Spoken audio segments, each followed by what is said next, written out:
Scandale financier ici ses services au Bénin. Les avocats de l'ex-chef d'État Boni Yayi déplorent la manière dont la criette conduit le procès.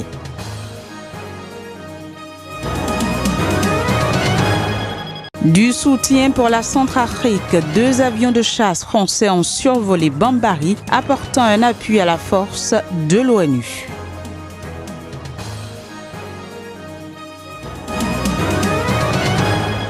Puis en Argentine, des milliers de personnes manifestent à Buenos Aires. Elles protestent contre les nouvelles hausses des prix des services publics.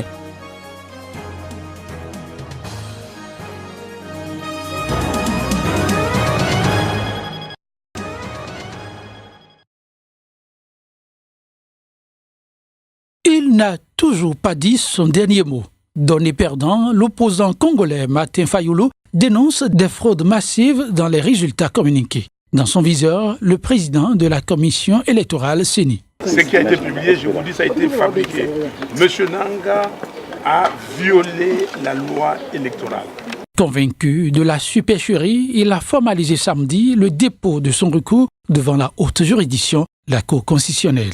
Ils ont prêté serment et ils doivent faire leur travail parce que c'est le peuple qui a posé l'acte. Le souverain primaire ici, c'est le peuple.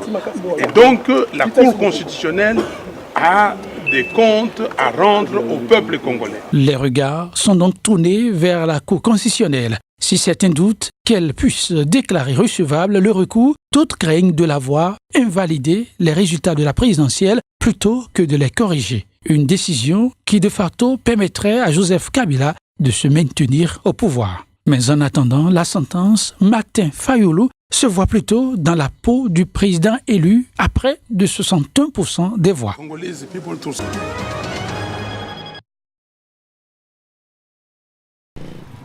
Fin décembre, une future maman était admise au centre de traitement d'Ebola à Beni, dans le nord-est de la République démocratique du Congo.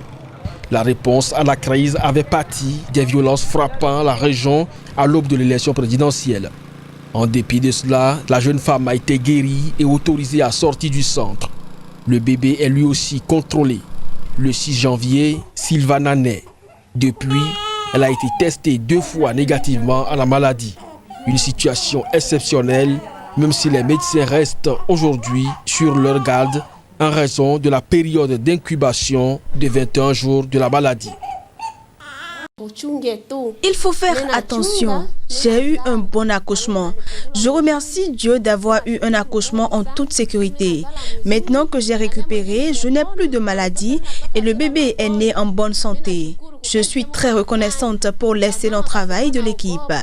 Les mères ne doivent pas avoir peur de mourir de maladies graves. Ils font du bon travail à l'hôpital et à la clinique. Je savais qu'ils suivaient des femmes qui semblaient être des survivantes d'Ebola et qui menaient encore une grossesse en bonne santé. C'était quelque chose d'inimaginable lors de la dernière épidémie. C'était vraiment passionnant de voir une femme donner naissance à un enfant après avoir survécu à Ebola. Selon l'OMS, 577 cas d'infection à virus Ebola et 377 décès ont été confirmés depuis l'annonce de la réapparition de l'épidémie en août dernier. Le taux de survie des enfants âgés d'1 an et moins est de 17% selon les données recueillies par Médecins sans frontières. Le taux de survie des femmes enceintes est d'environ 45%. Malgré cela, le vaccin expérimental contre le virus Ebola est actuellement refusé aux femmes enceintes ou allaitantes, les responsables de la santé du pays craignant que ce dernier ne cause des complications ou des bébés morts-nés. Une politique qualifiée d'absolument indéfendable par des experts de la santé cités par The Guardian.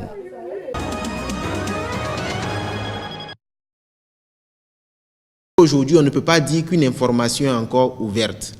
Parce que, figurez-vous, depuis le 24 décembre 2018, que la plainte avec constitution de partie civile a été déposée auprès du président du tribunal de première instance de Cotonou, nous n'avons aujourd'hui encore aucune suite. Aucune suite après quasiment 3 semaines d'attente. Pour quel motif, je ne saurais vous le dire. Nous regrettons que, après 3 semaines, une plainte qui a été engagée dans les règles de l'art, sinon en conformité avec le Code de procédure pénale, une plainte n'ait pas encore été traitée et orientée vers un cabinet d'instruction pour mieux aviser.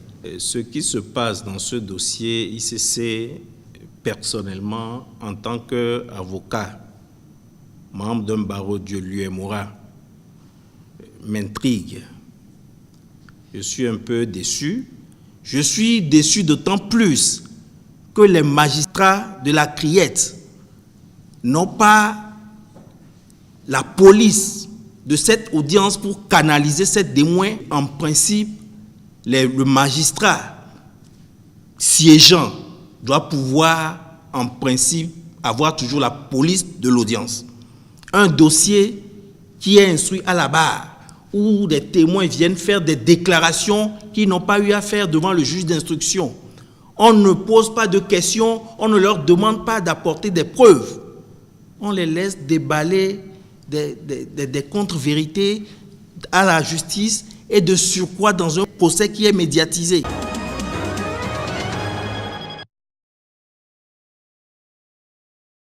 Le Congrès national africain ANC au pouvoir en Afrique du Sud a lancé ce samedi sa campagne pour les élections générales du mois de mai.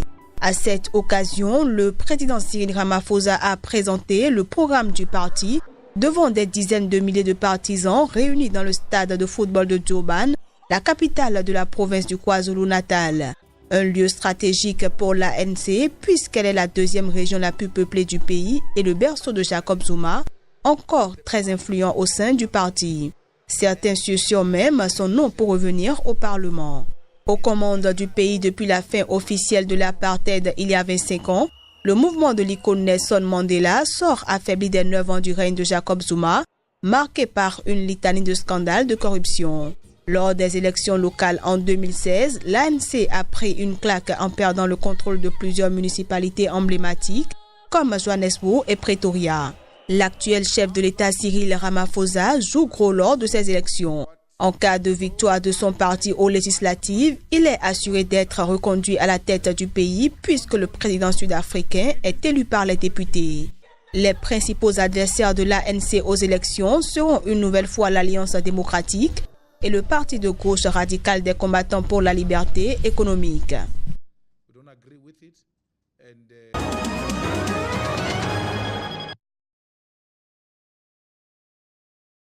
Deux Mirage 2000 français ont effectué à Bambari un show of force, un passage à très basse altitude, a dit à l'agence France Presse le porte-parole de l'état-major des armées françaises, le colonel Patrick Steiger. Il y a eu une opération au sol de la MINUSCA, la mission armée de l'ONU Centrafrique, sur Bambari pour en reprendre le contrôle et nous avons apporté un appui aérien, précise le colonel Steiger. Depuis jeudi, cette ville de plus de 40 000 habitants est le théâtre d'attaques impliquant le groupe rebelle de l'Union pour la paix en Centrafrique UPC d'Ali Daras. L'opération des casques bleus lancée jeudi a permis la destruction de moyens létaux et le démantèlement de barricades contrôlées par l'UPC, a indiqué un communiqué de la MINUSCA. De nouveaux combats ont eu lieu vendredi matin à Bambari, selon une source onusienne. Le gouvernement avait pourtant annoncé la veille sur les réseaux sociaux que la ville avait été libérée par les forces conjointes de l'armée centrafricaine et de la MINUSCA. Les affrontements à Bambari ont causé la mort de 2 policiers jeudi, selon le porte-parole du gouvernement centrafricain. L'ONG Médecins sans frontières, qui avait pris en charge 30 blessés par balle jeudi,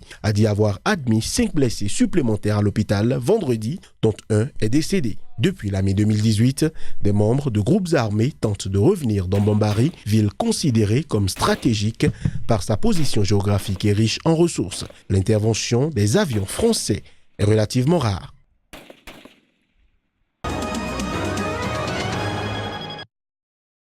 « 22e jour de blocage cette année pour le shutdown américain, le plus long observé jusqu'alors, doit-on mentionner.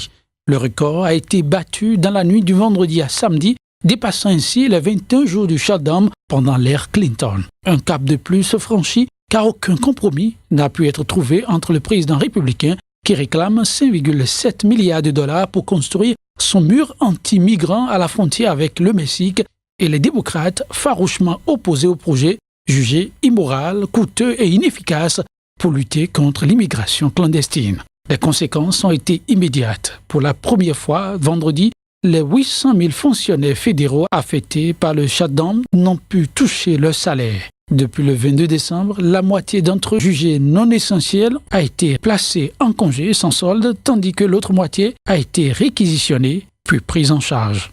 La Chambre des représentants a toutefois approuvé à une écrasante majorité une loi déjà votée par le Sénat garantissant aux employés fédéraux qu'ils soient payés rétroactivement une fois le shutdown terminé.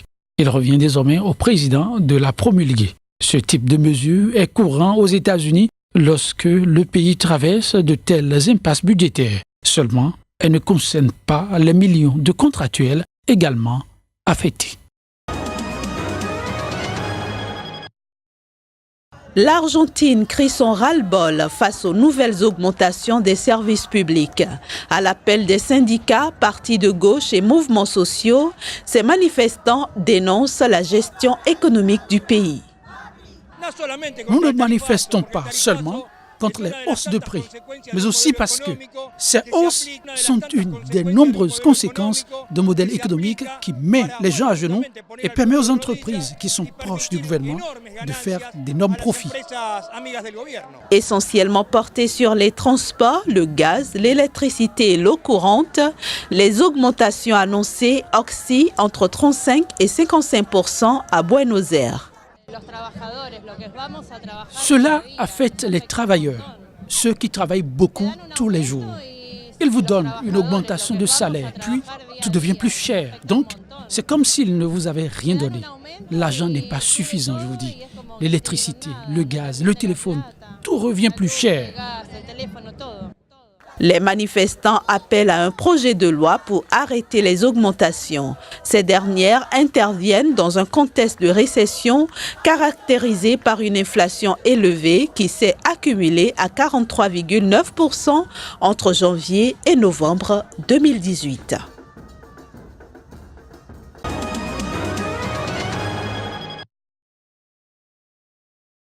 Le Forum de Davos, qui invite cette année les décideurs à façonner une nouvelle architecture pour la prochaine vague de mondialisation, se tiendra en l'absence du président français. Emmanuel Macron, qui avait tenu l'an dernier un long discours à ce rendez-vous du Gotha de l'économie mondiale, ne sera pas présent en Suisse, où sont attendus quelques 3000 représentants issus de toutes les sphères, dont les gouvernements, organisations internationales, entreprises, société civile et médias. Cette décision intervient dans un contexte où il fait face à sa plus grave crise depuis son élection en mai 2017, avec la fronde populaire des Gilets jaunes qui manifestent depuis près de 2 mois, parfois violemment, en protestant contre la politique sociale et fiscale du gouvernement.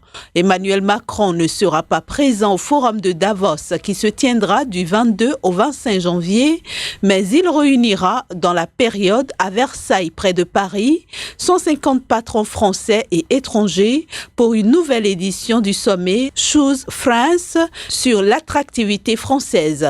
Il s'agit, selon le président français, de mettre en avant les opportunités dans les territoires en faisant connaître les différentes régions et leur savoir-faire. Y sont attendus des entreprises françaises de différentes tailles représentant le tissu économique en région.